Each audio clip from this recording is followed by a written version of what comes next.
It's Grace Redmond. Thank you so much for joining me on another episode of Real Talk, where I get to have real life, raw conversations with incredible people from my circles and communities who overcome challenges and create amazing. Today's guest is the definition of high performance with heart. Robyn Stevens is an Olympic athlete who didn't just compete, she rewrote records, breaking 3 national records and becoming the only U.S. athlete in her event group to surpass the most rigorous Olympic and world standards ever set. But what makes her truly exceptional is what she's built beyond the track. She's a founder, certified well-being and success coach, and strategic leader with over 20 years of experience across multiple industries. Her work blends emotional intelligence, positive psychology, and value-based coaching to help individuals and organizations create success that actually feels good. Known for building meaningful partnerships and turning vision into ethical, actionable strategy, she brings a holistic approach to growth rooted in resilience, alignment, and long-term impact. Please help me welcome Robyn Stevens. Hi, Grace. Hi, I'm Robyn. excited to be here. Oh, I'm so excited to chat with you. It's always so incredible to connect with you. And you are just full of heart. And I think that's what's most important, especially in the world right now. Aw. Thank you. Sweet. Yeah, you're welcome. You're welcome. I mean, you bring, so much insight. And when we connected, you shared so many nuggets of wisdom, and there's so many different directions I can take it. So I'm really looking forward to this conversation with you. I've been really looking forward to chatting with you again. Thank you. Did you grow up knowing like you were going to be an Olympic athlete? Was that something that you dreamed of?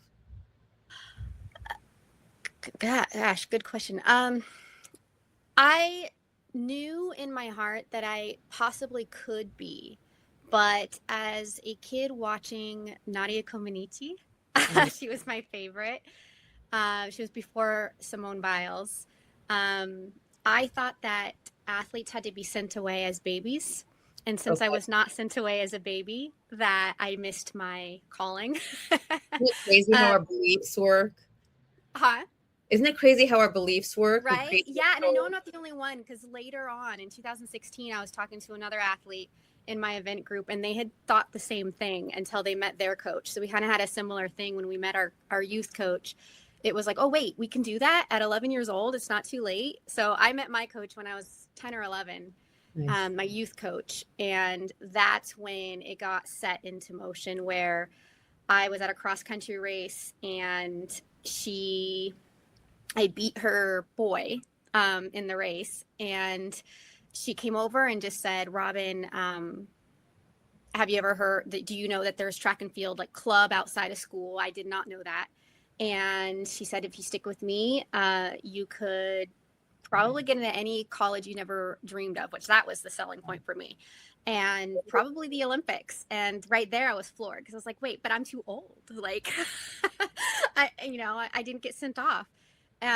So I just right there, that's when I stopped watching TV, and she said, just focus and you'll have success. So right there, I knew it was something that I felt like deep inside, it was something I could do if I had the right resources. I love that. Yeah. So that also makes sense, because we talked about how you stopped watching TV when you're 11, like you haven't watched TV. So that makes sense. Right now, the story that you shared it was when you were 11 years old, she told you to focus, and then you stopped watching TV. What at the age of 11 told you stop watching TV? What was that voice saying? Stop watching TV because? Oh gosh. Well, I remember in school, they would have these debates on what was forming child development more.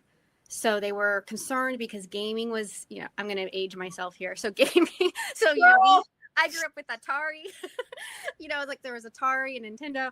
And so they were wondering what the effects of TV and, because our parents' generations only had like 5 channels. So they were wondering about that. And then I just remember being one of the only kids in my class who thought, no, I really do think that television shapes how we think, or even our fears. Like I remember when what was it called when there was lost children? Sightings or Unsolved Mysteries. Oh yeah. When that song came on, it traumatized me. But you're right. You're hitting it on the nose. Yeah, and all I know is that even if I wasn't watching or paying full attention, it did affect my emotions, the way I thought about things, the way I trusted the society and my community.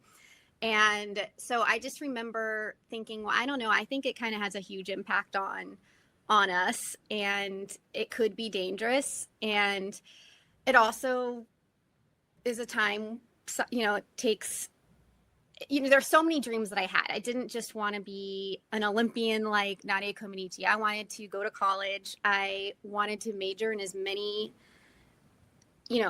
subjects as possible. And I wanted to be a DJ. I wanted to be, I had like all these, I wanted to write a book. I wanted to be an illustrator. There's all these things that I wanted to do. And I just saw that the TV, all I was doing was watching other people create or other people's, and it was stopping me from doing what I want to do. Oh, that is so good. That is so good. So that was kind of what shaped it, was where I was like, well, I've already not really sold on it. And now it's even more of it just made more sense as I need to focus on my training. It's amazing how you had so much awareness and intuition at 11 years old to recognize that watching television is going to be a distraction. It's going to put me in a place of fear. Mm-hmm. I'm going to, watch other people and put myself in, a comparison mode. So you pretty much stayed in your own lane. Yeah. Yeah. And also I just saw that there was just, it felt, I remember I would watch the Olympics with my mom, and I was never really impressed by arrogance or ego. Like I was more impressed by the story. So, Marla Runyon, she was basic. So she was blind. So she was legally blind, but she was able to run the 1500 meters. Wow. So that really impressed me. And so I just remember watching her and being really impressed, but all of the coverage would be on the sprinters. I think it was Michael Johnson at the time and Green. And they were just so arrogant that I just thought that there was media. So I didn't know them. I just saw what the media was saying about them, and there wasn't really a lot of like who they are. And then I just saw that at school, there was people who were idolizing these celebrities and comparing themselves to them. And I just thought, yeah, but we don't know what they're dealing with at home. Like, we don't know. They're just like us. Like, I remember my high school cross country coach. He had a huge thing it was one of the tennis players. She was blonde. Trying to think, because she was on the cover of the women Sports Illustrated for Women. Remember when that was out? Oh yeah. She was on the cover of one that I was featured in when I was a youth, and I remember telling him, like, oh, well, she's just a normal person like you and I. The only difference is she decided what she wanted to do, and she had a good support network. And he's like, oh no, she's not the same. She's different. Like, that's the difference. To me, I never saw a real difference. It's like, no, everybody came from the same place. We all started as nothing and everything at the same time, like with potential to be anything. That's powerful. We all start as nothing and everything at the same time. Yeah. That's so true. I just saw myself wanting to know more about the person, and just thought that, the way to success is to focus on what you need to do, especially with interviews. I would hear interviews about, actors that I did follow. I was really impressed. So I didn't know who Jared Leto was from the show everybody knew him from, because I didn't watch TV. At the time that he was starring in that TV show, I don't even know the name of it. I don't know, because I don't really watch Claire Danes. Yeah, I don't even know. It was with Claire Danes. People kept thinking that's how I knew him. I knew him from an interview I read where he talked about he really enjoyed supporting his mother, who was a photographer, and was supporting his family as a single mother. And his brother was really into music, so his dream was to form a band. So they hadn't formed 30 Seconds to Mars yet. Their dream was to form a band, and then to help his mother raise money, he knew he had the look, so he went to LA. So that was, it wasn't that he always wanted to be an actor. He actually wanted to be a musician, and he wanted to be in a band with his brother. But and then his whole focus was everything he was doing was he wanted to help support his mother. So I was really impressed by that story. It wasn't what he looked like. It wasn't what he's even done. I didn't even know anything about what he was done because I didn't watch TV. And I had seen movies like Prefontaine. I didn't even know that was him. I saw Pre when I was watching in one of the Prefontaine movies. But yeah, that was what had the things that impressed me was I had heard also that he had not seen a lot of his movies. And I kept hearing that reoccurring with a lot of the A-list celebrities. A lot of them had not even seen their own movies because they go on to the next thing. And so to me, it was like, yeah, they're not even sitting in front of the screen. Like they're not even watching TV. Oh, wow. They're busy doing. So Yes. that was the other thing that influenced me was just like, you know, if I want to go far and I want to do some stuff, I don't want to sit and watch others doing it. I want to be one of the ones doing it. That's powerful. And it's true, because you do, to create the level of success that you've created, you have to be willing to do what others are not. Mm-hmm. And it's, you know, TV, I'll say drinking, because I used to do the same thing. All of those things distracted me from my goals. And I didn't know it until, you know, I started to make better decisions, make better habits. And like you, like I really don't watch TV. Oh, great. That's great. Also, it's that's why we get along so well. I know we get along so well, but also it's, you know, there's so much, not to dismiss what's going on in the world. I mean, I'm definitely aware, and we definitely talk about, you know, humanity and showing up, and we'll get to that, like in integrity and taking accountability.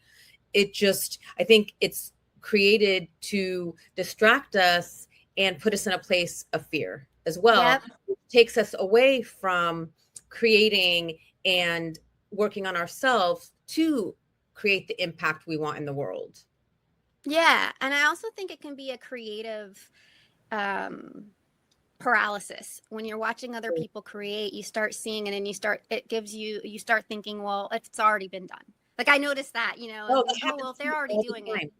Oh, that happens to me all the time. I was looking at today, and so here the universe speaks.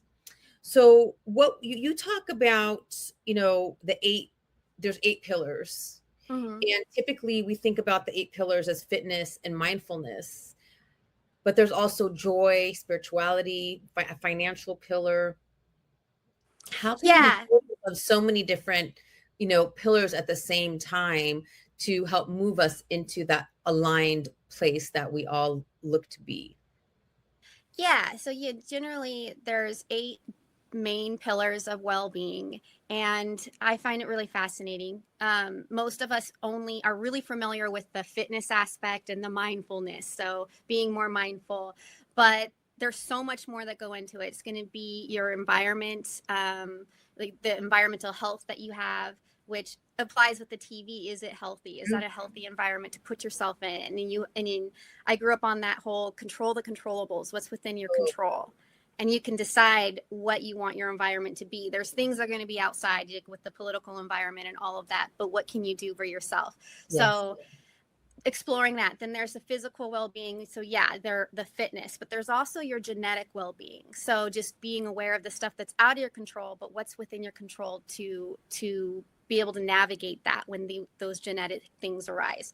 Then there's the social well-being. How's your social life, your family connection, all of that. There's the financial well-being, which is different from career. So there's a career section where which is tied in with the community.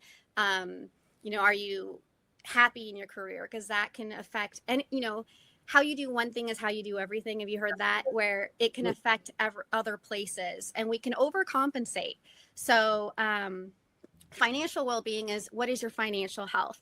So I realized in going through my certification for the positive psychology of well-being through the College of Executive Coaching, they had a faculty member, Willie Nedler, on there, and he specializes in overusing your strengths. And it really resonated with me, because all of us are guilty of it. All of us can get it. That's why it's so important, that whole mindful movement, like being mindful. But when it becomes so saturated, we need coaching to remind us of those areas. So for example, I took the emotional intelligence test, and I shared this with you, Yes. where even though I graded high, like I have healthy emotional intelligence, the lowest score was self-regard. And self-regard is generally, there's 5 different areas of emotional intelligence. There's like the perception, self-expression, interpersonal decision making, and stress management. Each of those have subsections in there. And when we think of self-regard, we think of confidence, right? I'm like, well, I'm confident, so why was that the lowest? And I started thinking, well, a super strength of mine would be, a value of mine would be humility. Well, that can be overused. So if you're doing humility because you want to have a healthier community, you want to feel like you can socially engage with others more, so you'll that can overcompensate to where when you answer questions about yourself, for me, I noticed, oh, okay, a value of mine is radius. I don't need the spotlight on me. I want to make sure, though, that whatever I do has a positive influence on the whole. So how do you evaluate that? So I just saw that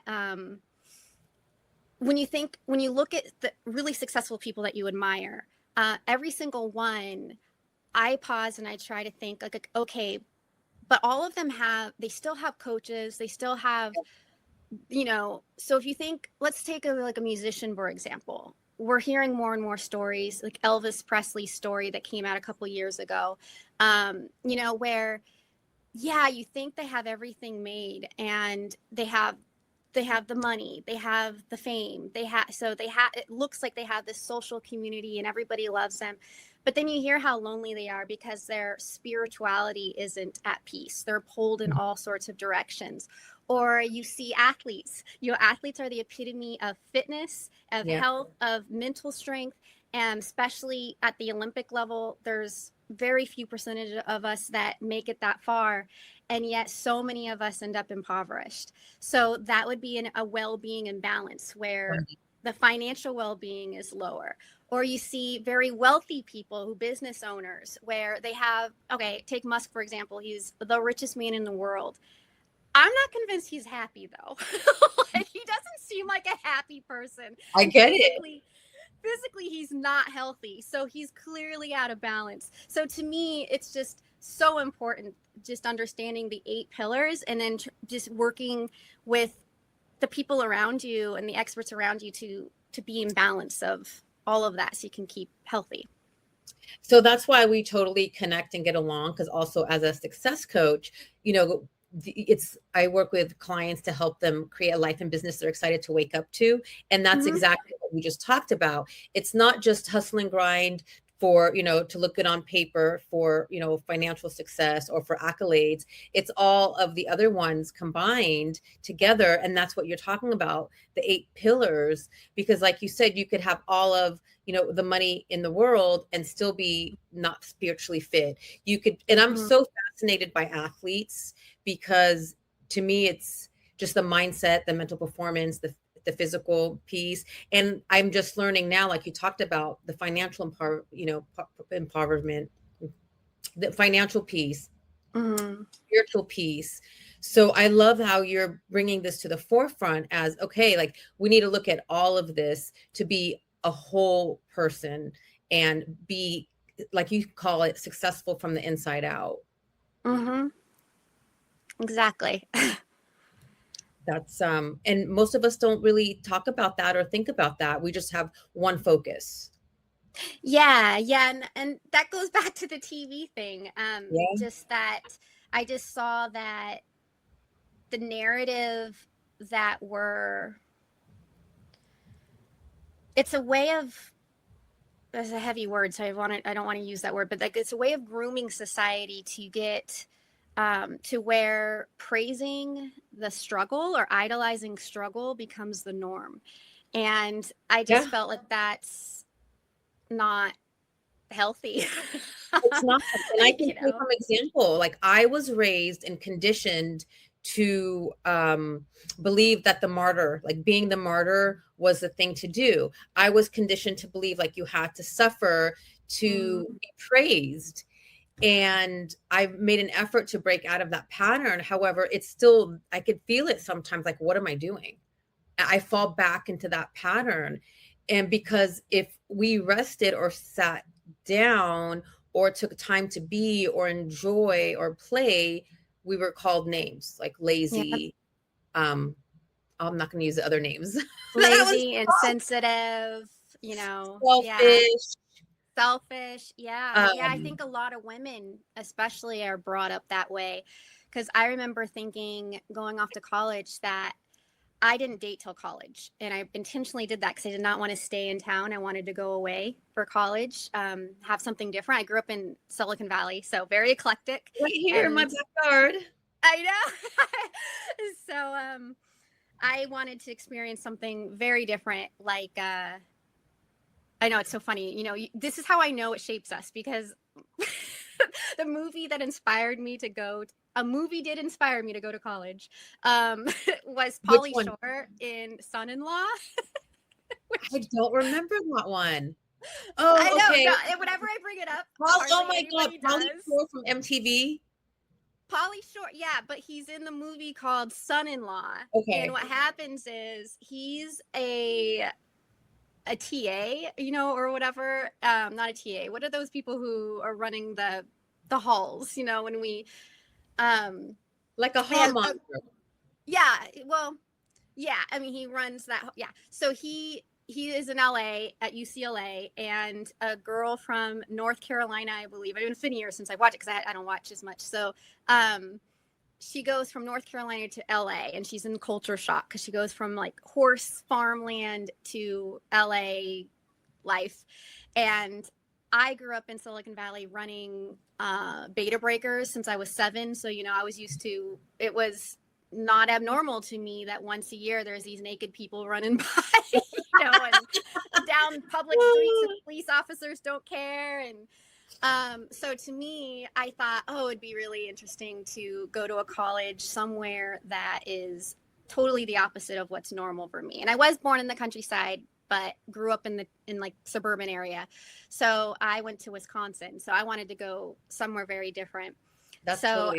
I swore I didn't want to date because I am a loyal person by nature. So I don't want to. But I think what you were saying, apropos to what you were saying, it was okay. Yeah, as women, we're from a young age. If you look at Disney characters and all of that, the woman usually has to give up what they know. This is what the impression I got anyway. I don't want to speak for others, for the comfort of whoever we end up with. And it didn't even occur to me Yeah. that there was a decision that we didn't have to be with someone for one.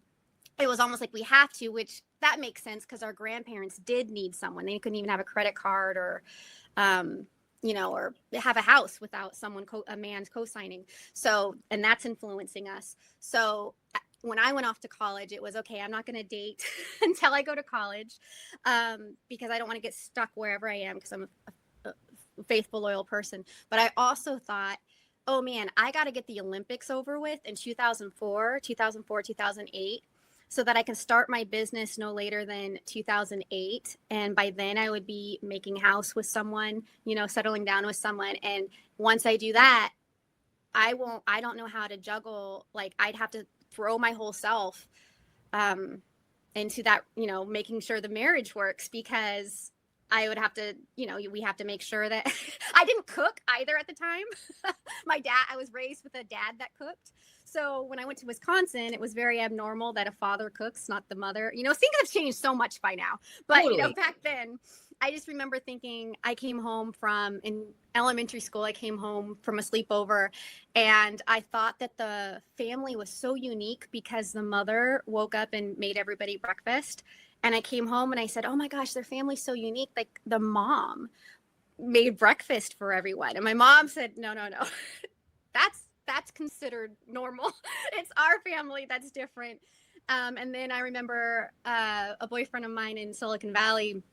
We're still good friends. And but he had always, when we first started, we were together for 7 years. And for the first 3 months that we were together, he kept waiting for me to start cooking, and he ended up cooking. But he was like, how is it that every boyfriend you've had has always cooked and you didn't I cook now. But one of the things with the college thing was like, oh, I have to give up whatever I'm doing. So I have to make sure that if I want to do art, so I wanted to really be an artist at that time, you know, and all of that I have to get done before I'm 25 by the time I graduate, because the rest of it has to be whatever it takes to make a marriage work, which is really sad.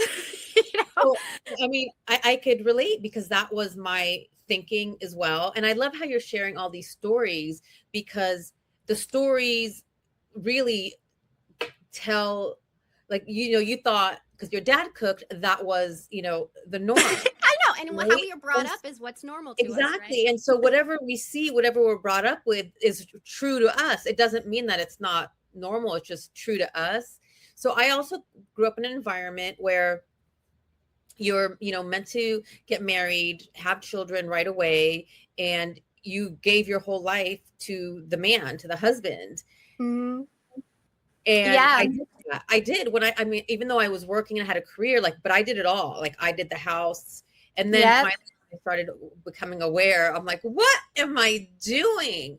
It was because I didn't know any better. Because we tied our worth. First of all, for me, I'm going to speak on me. I tied my worth to how much I was doing. I tied my worth to the bottom line. And I tied my worth to having a man. Like, if I didn't have a man, then I thought that I wasn't worthy. Yeah. So then you better keep or that balanced. Man. Yeah. Right. And so then in my mind, they're like, well, you better keep that man. So then you work even harder. And then those 8 pillars are in the gutter because you're not taking care of yourself and you're stuck. Right. You martyr yourself. And which is what a lot of women are brought up to do. Because we see it, with Snow White. They all leave their home. They always leave, they leave their comfort. And so, and what's crazy though, is with my family, both my parents were working parents. So it's not like I had a stay-at-home mom, or a stay-at-home father. They both worked. And, but it was the TV, it was the movies, the Disney movies and the TV that taught me, this is, even though my parents didn't set that precedence for me, it did, it was hearing how society was brought up. It was hearing that set that, where it was like, the woman has to, I have to put aside anything I'm working towards. So I better get it done now or else, however, I had never ended up married because I was brought up with a family or parents that both worked, and about equality. I mean, my dad is, not the norm. He's not, the burly type. He's, he was raised by his mother and his aunt, because his father left when he was young. And I think that, made him a better father for 2 girls. However, he was raised in the 70s. So there was other things, but I think that, but they were both raised very religious. So my mom was raised Mormon. She excommunicated herself, once she left for college. And then my dad was raised like Presbyterian or something. And even though I was not raised in that, I still was raised with that influence of, you have to stop. You have to make sure, if we didn't make sure that we made the man comfortable, then we're either going to be alone, which for some reason we were convinced that was bad, or we're going to be or selfish, or we're difficult, all those different things. But I think at some point when I came back to athletics in 2016, because I had retired, I had retired from athletics in 2004 because I fell in love, and I also had an eating disorder. So I had an eating disorder, and I felt like, okay, the whole reason why I want to go to the Olympics is for fitness. If I have an eating disorder, and health, and if I have an eating disorder, then obviously I'm not healthy anymore, which means I wouldn't be making the Olympics with integrity, which is really important to me. I wouldn't be representing what it means to me. So I retired then in 2004. And then in 2016, I accidentally qualified for the 2016 trials. And I remember I was having these mental blocks of, do I really want to come back to this? Because I want to make sure I stay healthy. Yes. And I'll only come back to this because I saw it as a sign from the universe that because I didn't know what the qualifying time was. I just did it I was recovering from a head injury and some, laying up for 4 months. And so I just thought, okay, well, if I come back, and I worked with this wonderful coach, Susan Armenta, who was one of my athletic heroes when I was a youth.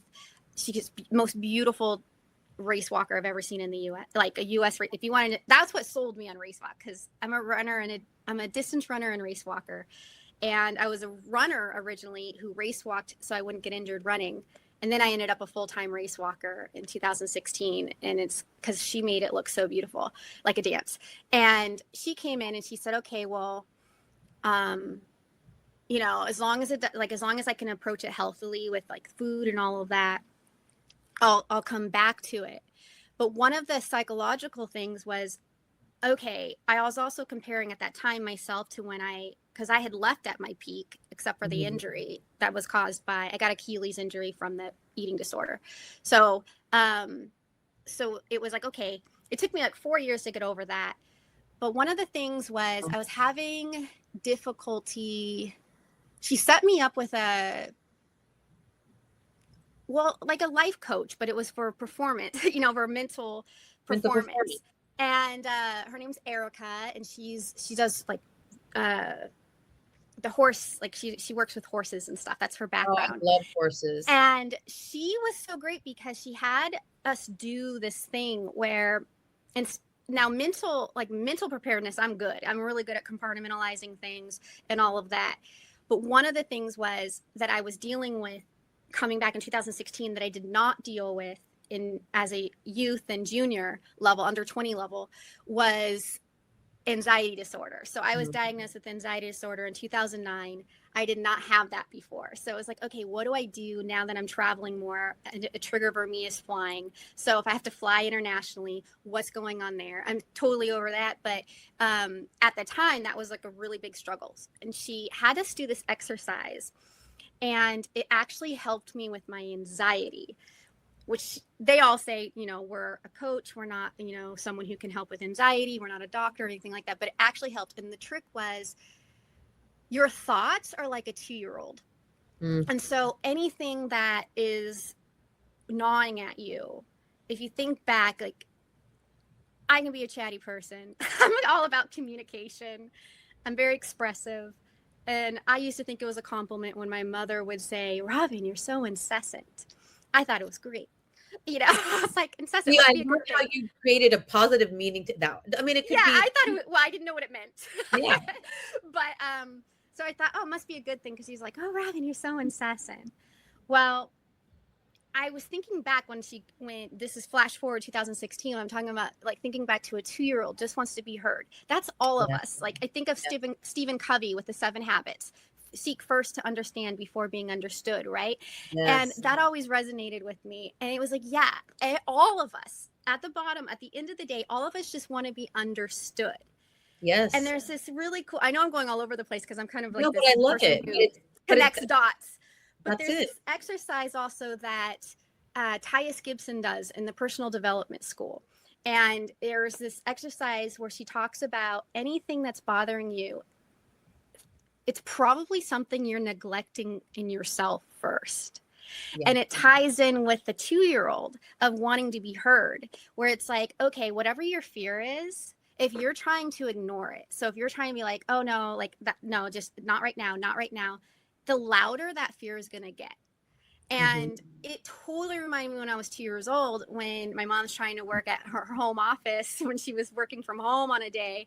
And I'd be like, mom. And she'd be like, yeah, hold on. And I got louder. Any kid, like I think about my niece and nephew, they'll get loud. Well, not my niece, she's pretty quiet, but like, they'll get a little louder. And it was like, oh, it's because I just wanted to be heard, and I didn't want to forget what I was going to say. And so that's similar to anxiety, where it's like, if you're on a plane and you're like, well, what if this happens? What if the plane goes down? And I can't control it because I'm not the one flying, and I don't even know how to fly a plane, you know, or something like that. Like all of these things. And I was thinking to myself, well, the one thing that's in my control is, what am I fearing in this moment? Oh, what if the people I love didn't know I loved them, or am as grateful for them as I truly am? What if I didn't make sure all of them knew? So now it was, what can I do in this moment right before the plane goes off? I'm going to send a group text to family and loved ones saying, hey, I love you. Plane's taking off. Love you. That's the last thing. So grateful for you. That's the last thing that I say. But the other thing was, I noticed as soon as when you're thinking like, oh, I'm afraid, or what that is, or what are you neglecting? And this goes with who you are attracted to too, but then maybe you have difficulty, usually is something you're neglecting in yourself. And that's what a lot of women are doing when they say, oh, when they think like, oh, I have to give up my goals or my dreams so that I can support this family. And that's the first thing we're doing, is neglecting ourselves. When we're martyring ourselves, we're neglecting. So it's like, how can we work in this society without neglecting yourself? What are ways in our control that we can do that? So one of them is, fitness. You go out for that run, paint that picture, write in that journal, or whatever it is. Let's put on some headphones and listen to your favorite music, whatever it is that gives you that peace. And that was so helpful, to where it was like, oh, that actually helped me with my anxiety, where it was no longer affecting me on I went to China, it was an 18-hour flight, and didn't have to sit next to a coach or something to, talk to me and distract me, because I was now that person where I could tell myself, okay, yeah, that's a reasonable thought. Yeah, it could happen, but what's in your control? Yes. And as soon as I acknowledged that, it was, it didn't get loud. It didn't get louder because it was heard. Oh, I love that, because you heard it and you acknowledged it. Mm-hmm. I love that. And again, our thoughts are so powerful. And typically, for me, it's like either fear, I'm coming from a place of fear, or faith. And so when I'm in that fear, I ask myself, okay, am I in imminent danger right now? Like if I'm on the plane, and I'm like, no, I'm not. What am I afraid of? Well, same thing. It goes back to the little girl in me. Like we never flew, we never traveled. And the first time I went on a plane, there was some turbulence. So I was afraid.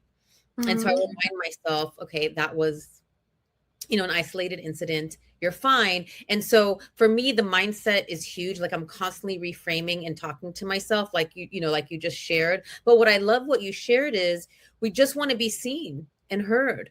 And so we get to do that for ourselves.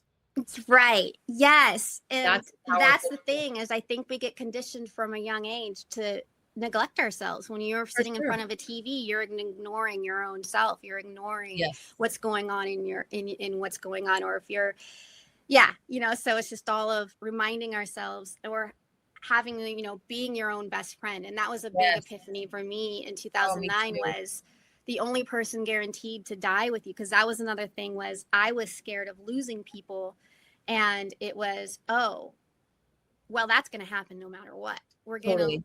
And so the only person that's guaranteed to grow old with you, that has no choice, is yourself. Like we are with ourselves till the moment we were born, the moment we die, are the only one that's guaranteed, that doesn't have a choice. So we might as well like ourselves, be our best friend, be that person that's in the corner. And the more we can do that for ourselves, the better friend we can be to others too. 100%. And I had, some experiences, and I learned like, okay, I have to be my own best friend, because people will disappoint you, but God doesn't. So I said, okay, let me strengthen my relationship with the God of my understanding and with myself, because I was looking outside of me for that motherly love and support, which I should have been given to myself. Not to say I don't have, not to say that my mother didn't do the best she could and she loved me. Not to say that I don't have I'm so loved, and I have incredible people in my life. And we need to really get it from within, instead of looking for validation outside of us. Right. Yeah. And that comes up so often, when we, as adults, when we, it's really popular to say, oh, those childhood wounds. But the opportunity we get here that's exciting and invigorating to me, is like, well, yeah, but now we're adults now. Like, we get the opportunity to be that adult we always wanted and needed in our life. And I love, because you talk about accountability, and I feel like accountability is huge. Like for me, it's so funny. My husband got a new tattoo. You know what it says? I'm the problem. He put, I'm the problem. And it's a tattoo on his arm, because he's a alcoholic, but in recovery and sobriety. And I said, yeah, you're the problem. And I'm the problem. If there's something in my life that is not working out, I know that I'm the problem. I need to look and see what isn't working. And maybe there's a boundary that needs to be set, or I need to walk away from the situation, or I need to do life differently. So I'm always evaluating the challenging areas in my life and looking, okay, what can I do different? And I recognize that a lot of people don't take accountability, and you talk about that. What's a way that someone can take, because it's scary, because then you feel like you failed, you feel like you're not perfect. None of us are, but we deal with perfectionism.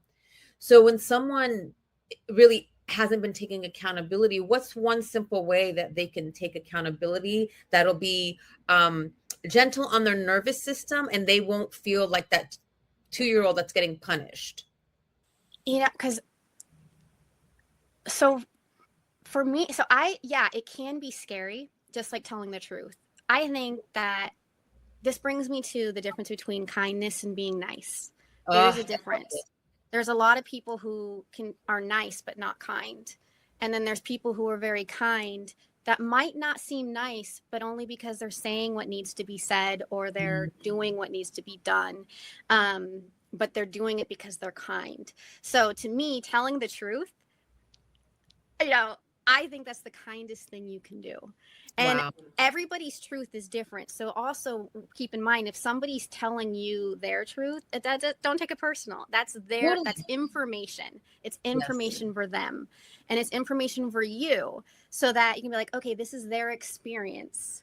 And whether or not you disagree or agree with their experience, that's what's beautiful and kind, because they were kind enough to give you information, kind enough for you to do what you need to do, and vice versa. So for accountability, integrity is the definition. Okay, so it ties in with integrity. I saw on LinkedIn, and I wish I remembered the name, but there was this comparison of bad is bad even if everybody's doing it, and good is good even if nobody's doing it. And integrity is doing what's right, even if it doesn't benefit you in that moment, or even at all, if it's right. And that's part of accountability too. So in the long run, if you're setting an example, that whole be that person you want, you be the change you want to see in the world. I think it's Gandhi's credited for that. So for me, accountability is if I want to see better, then I got to do it myself. Yes. And in the end, it goes back to that you're the one who is guaranteed to die with yourself, because you can't escape yourself. So I want to be able to look at myself in the mirror and be proud, or look back and have, be proud of. So for accountability, it's like, well, what would make you most proud to be your friend, to be the person that you die with, like what would make you the most proud? And if it's something that wouldn't make you proud, or you wouldn't want done to you, why would you do it to yourself, or why would you do it to somebody else? So like with the eating disorder, right? That's like in alcoholism, you're hurting yourself, and in hurting yourself, you do end up hurting others. You do. But it goes back to like, the better you take care of yourself, the better you can be able to take care of others. And when you have an eating disorder, or you're an alcoholic, two things I did some research on in college, where anorexia and alcoholism were really difficult to it's not impossible to heal from, because of neurological changes that happen in the brain. So now I wasn't anorexic, but I had disordered eating. But one of the things that helped me get over it was, I don't like how it makes me feel. I don't like feeling horrible about myself. I don't like that my parents worry about me. I don't like that I'm supposed to be the epitome of health, and I'm all about, representing, speaking what, doing what I, speak, and all of that. And so I really wanted to, that more important than anything is our well-being. And that's what Olympics meant to me. So I'm not going to go over it until I'm totally healthy. And so that accountability made, whenever I think about that, is if there's something that I want to do that seems fun, or everybody else is doing it, it's like, yeah, but will it make me feel good about myself later? Or will it make me feel horrible? Or will it make me have any regrets that don't feel good? Because some regrets are like, well, help me grow. But yeah. Right. So I think with the best thing for that is just, you have to understand, like, because I can't be another person's why, or I need to understand theirs. But for me, the why is, I really value integrity, and I really value being what you what you desire. And so since that is that, accountability is honesty, and it's in the long run is going to be the world that I'd like to see. So, you know, who, I can't speak for others, but it's because it's like a rippling effect, and in the long run it'll just be better. So in the moment it'll be uncomfortable, but later it actually, communication smooths over. So your environment, all the 8 pillars come into place. So, you know, the healthier you are, the better financial decisions you can make. The healthier you are, the more you can recognize that you're not protecting your boundaries. You know, like you might be setting your boundaries, but not protecting them. The more you can be open to information coming in from other people and their experiences and your own. I love that. And you're right. And I've seen, you know, my life change when I started taking accountability for the 8 pillars. And this is like a lifelong journey. It takes years, at least in my experience, takes years to go from where I was to where I am. And there's more. Like, you never arrive. Like, you're constantly working on every area. It's never over. And then you're constantly, you know, elevating. Then there's new challenges. So and again, for me, taking account and doing things that other people don't do, even though you feel like there's times, oh my God, I feel like I'm a weirdo, I'm a nerd, you know. And now it's like, I love how I feel so much, and I love the results, that I don't mind being in my own lane, or being in the lane where there's just a couple of us. So right, because you're happier, and I feel better. And especially at my age, like, how we feel is so important. And I'm addicted to clarity and feeling good. And that's why it's like I focus on the fit, you know, all of those things you talked about, because it feels good. And then I'm more present for the people in my life. So exactly what you shared.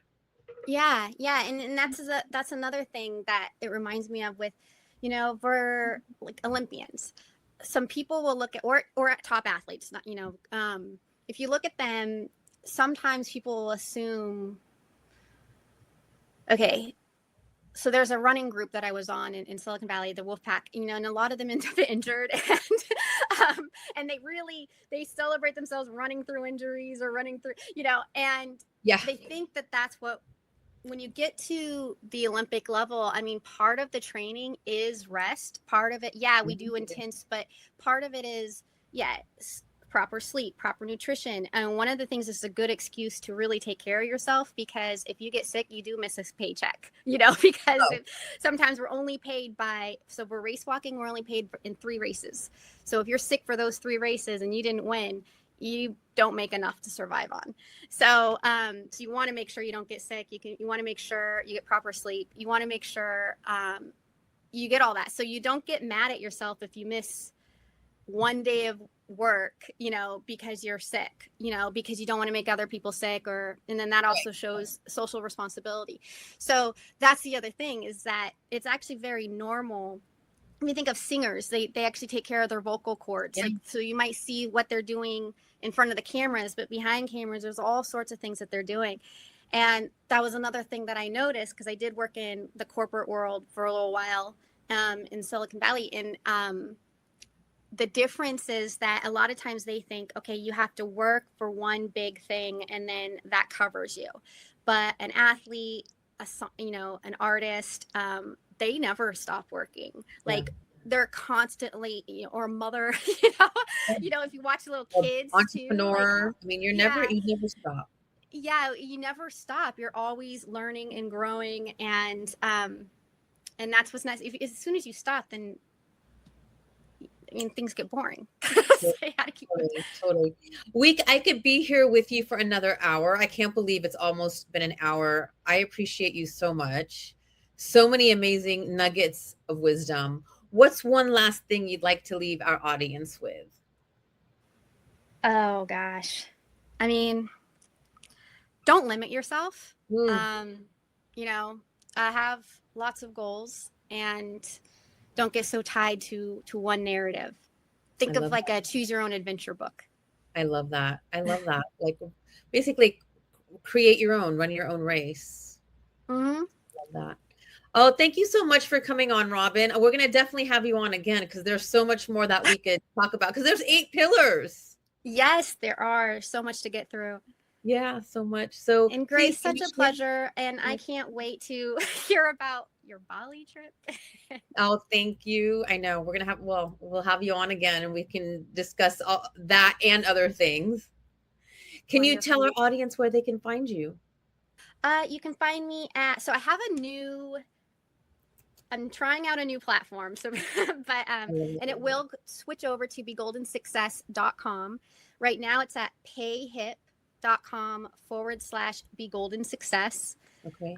You can also find basically everything about my work history on walkinrobyn.com. Walk, like what you do, walking around, walk. The letter N, Robyn, ROBYN.com.